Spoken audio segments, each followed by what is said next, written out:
Hi friends, welcome back to Sriratna channel. Rathasaptami వస్తుంది కదండి. మాది ఎలాగో పల్లెటూరు కదా, చక్కగా ఆవు పేడ దొరుకుద్ది.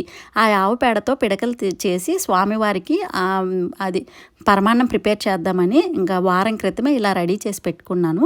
మాఘమాసం వచ్చేసింది, రథసప్తమి కూడా వస్తుంది. సో ఈరోజు ఎలాగో ఆదివారం కదా, స్వామివారికి మరొకసారి నైవేద్యం చేసి పెడదామని చెప్పి మీకు కూడా వీడియో షేర్ చేశాను. సో రథసప్తమి రోజు ఎలా పూజ చేసుకోవాలి ఏంటి అనేది నాకు తెలిసిన కొన్ని విషయాలతో అనమాట. అక్కడ స్కిప్ చేయకుండా చూసేయండి ఫ్రెండ్స్. వారం క్రితం ఇలా ఆవు పిడకల్ని ప్రిపేర్ చేశాను. ఏదైనా అంటే మాకు కార్ షెడ్కి ఉన్న వెనక భాగం అయితే గోడ అనేది పాడైపోకుండా అంటే కనిపించదు. సో అలాంటి ప్లేస్లు ఉంటాయి కదా, సో అలాంటి వాటి దగ్గర పిడకలు ప్రిపేర్ చేసుకుంటే వారం రోజులు ఉంటే చక్కగా ఆరిపోతాయండి. అప్పటికప్పుడు పిడకలు దొరుకుతాయి.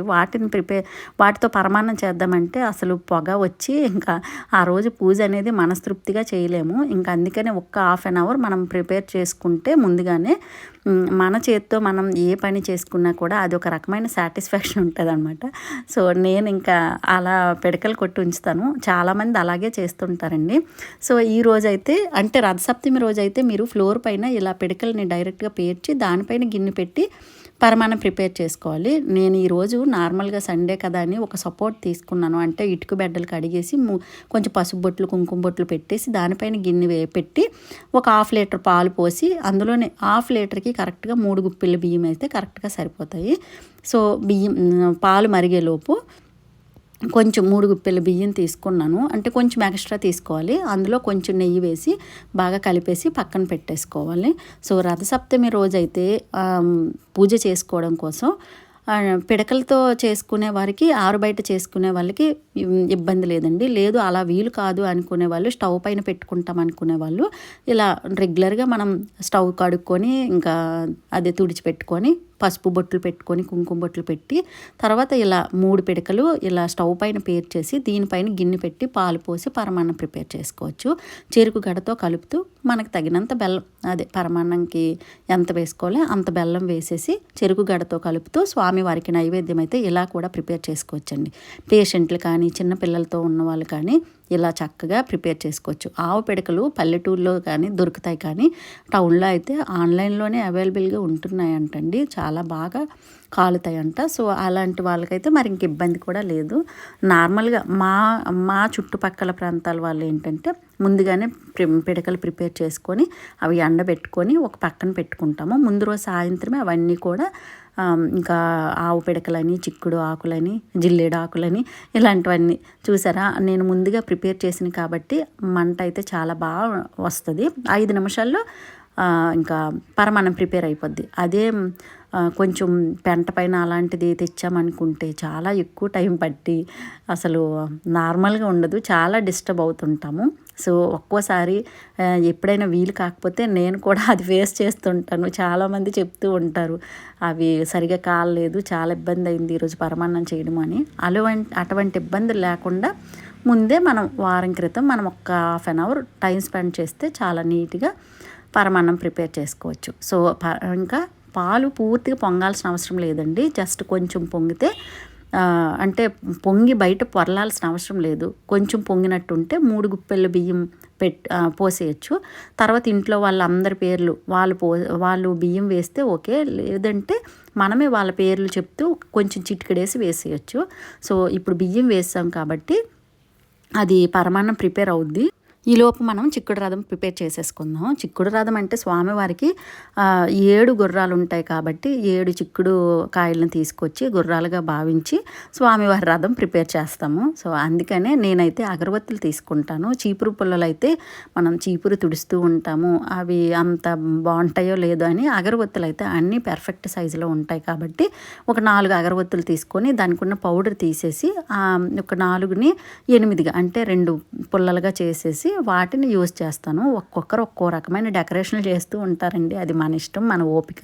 కొంతమంది జిల్లేడు పూలు స్వామివారికి ఇష్టం కాబట్టి జిల్లేడు పూలను తీసుకొచ్చి వాటిని పుల్లలకి పెడతారు. అది జిల్లేడు రథంగా స్వామివారికి భావించవచ్చు. సో నేను లాస్ట్ ఇయర్ కూడా చేశానండి. ఇంకా ఇప్పుడైతే మాత్రం వీలైతే రథసప్తమి రోజు కూడా మళ్ళీ పూజ చేసుకుంటే ప్రిపేర్ చేస్తాను, లేదంటే ఇంకా వీలు కాకపోతే ఇంకా ఇదే రథం అనమాట. సింపుల్గా చేసుకుంటాము. ఒక్కొక్కరు ఒక్కొక్కలా. కొంతమంది ఎరుపులు అంటే ఇష్టం కాబట్టి ఎరుపు రథాన్ని ప్రిపేర్ చేస్తారు. ఏదైనా ఆ చిక్కుడు గింజలు ఆ చిక్కుడు కాయలకి మాత్రం గంధంతో కుంకుమతో బొట్లు పెట్టేసుకుంటే మంచిది. అయితే చిక్కుడుకాయలు తీసుకునేటప్పుడు లేత చిక్కుడుకాయలను తీసుకోండి. అలా అయితే కొంచెం అదే రథం అనేది పర్ఫెక్ట్గా మనం పెట్టినట్టు ఉంటుంది. సో చూసారా, పరమాన్నం అయితే చక్కగా ప్రిపేర్ అయిపోయింది. అయితే మంట అనేది కొంచెం ఆ వేడికైనా కూడా పరమాన్నం ప్రిపేర్ అయిపోద్దండి. ఎందుకంటే మనం వేసేది 3 గుప్పెలు కాబట్టి ఆ ప్రిపేర్ అయిన తర్వాత రథం ముగ్గు మనకు వచ్చినట్టు రథం ముగ్గు వేసుకోండి. సో రథం ముగ్గు వేసేసుకొని ఇంక ఒక ప్లేట్లో అయితే స్వామివారికి స్వామివారి రథం పెట్టుకోవచ్చు, లేదంటే చిక్కుడాకుల్లోనే స్వామివారి రథాన్ని పెట్టుకోవచ్చు.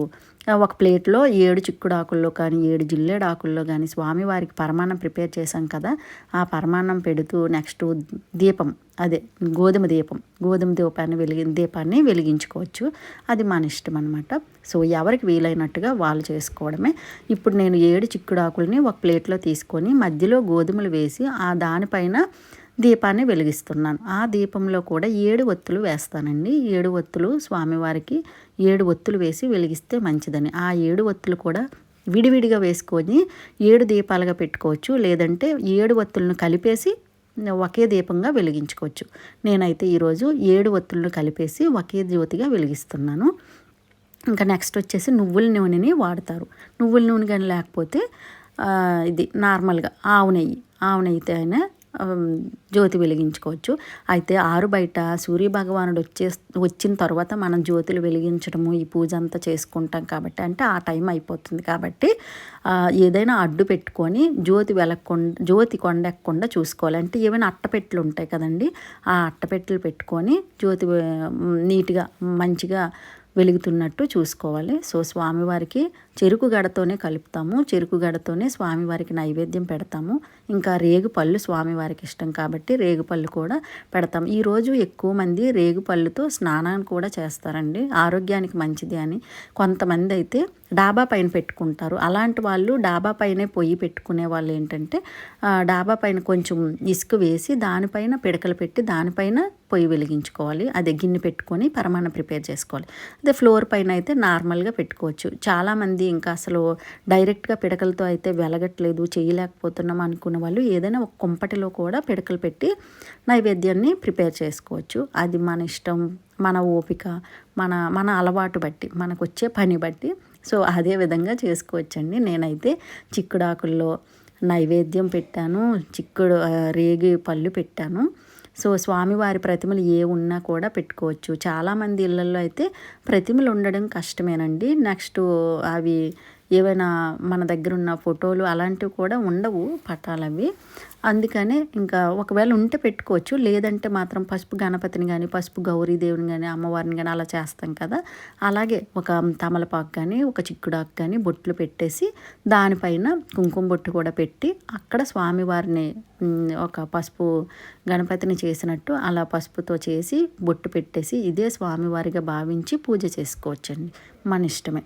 సో నా దగ్గర ఇది చాలా ఏళ్ళ నుంచి ఉంది స్వామివారి ప్రతిమ. సో అందుకని ఇదైతే నేను పెట్టుకొని దానికి గంధం బొట్లు కుంకుమ బొట్లు పెట్టి వెలిగిస్తా. అంటే పూలు అన్నీ పెట్టి స్వామివారికి ఒక పువ్వు, దీపం దగ్గర ఒక పువ్వు, ఇంకా రథాలకి కొన్ని పూలు, మన దగ్గర ఉన్న పూలు ఎక్కువగా జిల్లేడు పూలు వాడతారు. జిల్లేడు పూలు అంటే స్వామివారికి ఇష్టం కాబట్టి గణపతికి ఫస్ట్ దండం పెట్టుకొని ఆ తర్వాత అగరబత్తులు వెలిగించుకొని స్వామివారికి ఎటువంటి అంటే 108 నామాలు వస్తే 108 నామాలు చదువుకోవచ్చు, లేదంటే అష్టోత్తరాలు వస్తే అష్టోత్తరాలు చదువుకోవచ్చు. మన ఇష్టమేనండి, మనకి వచ్చే దాన్ని బట్టి.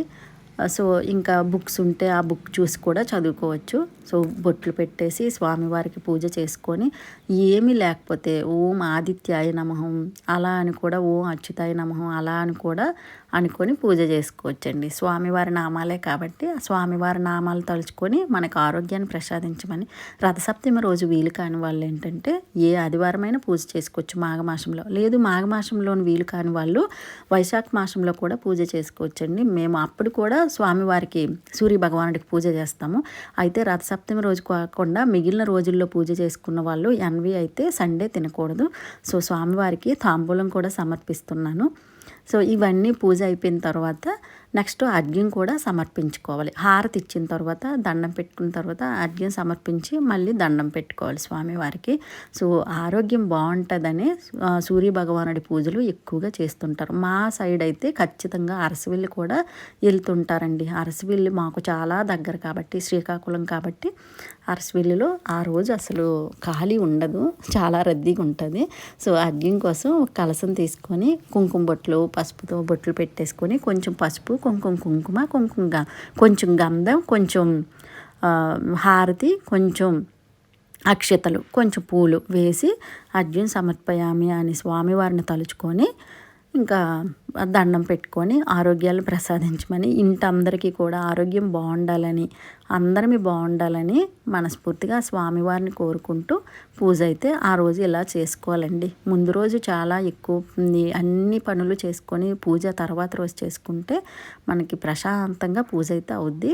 సో ఈరోజు నా వీడియో అయితే ఇలా అండి. ఓకే ఫ్రెండ్స్, ఉంటాను మరి.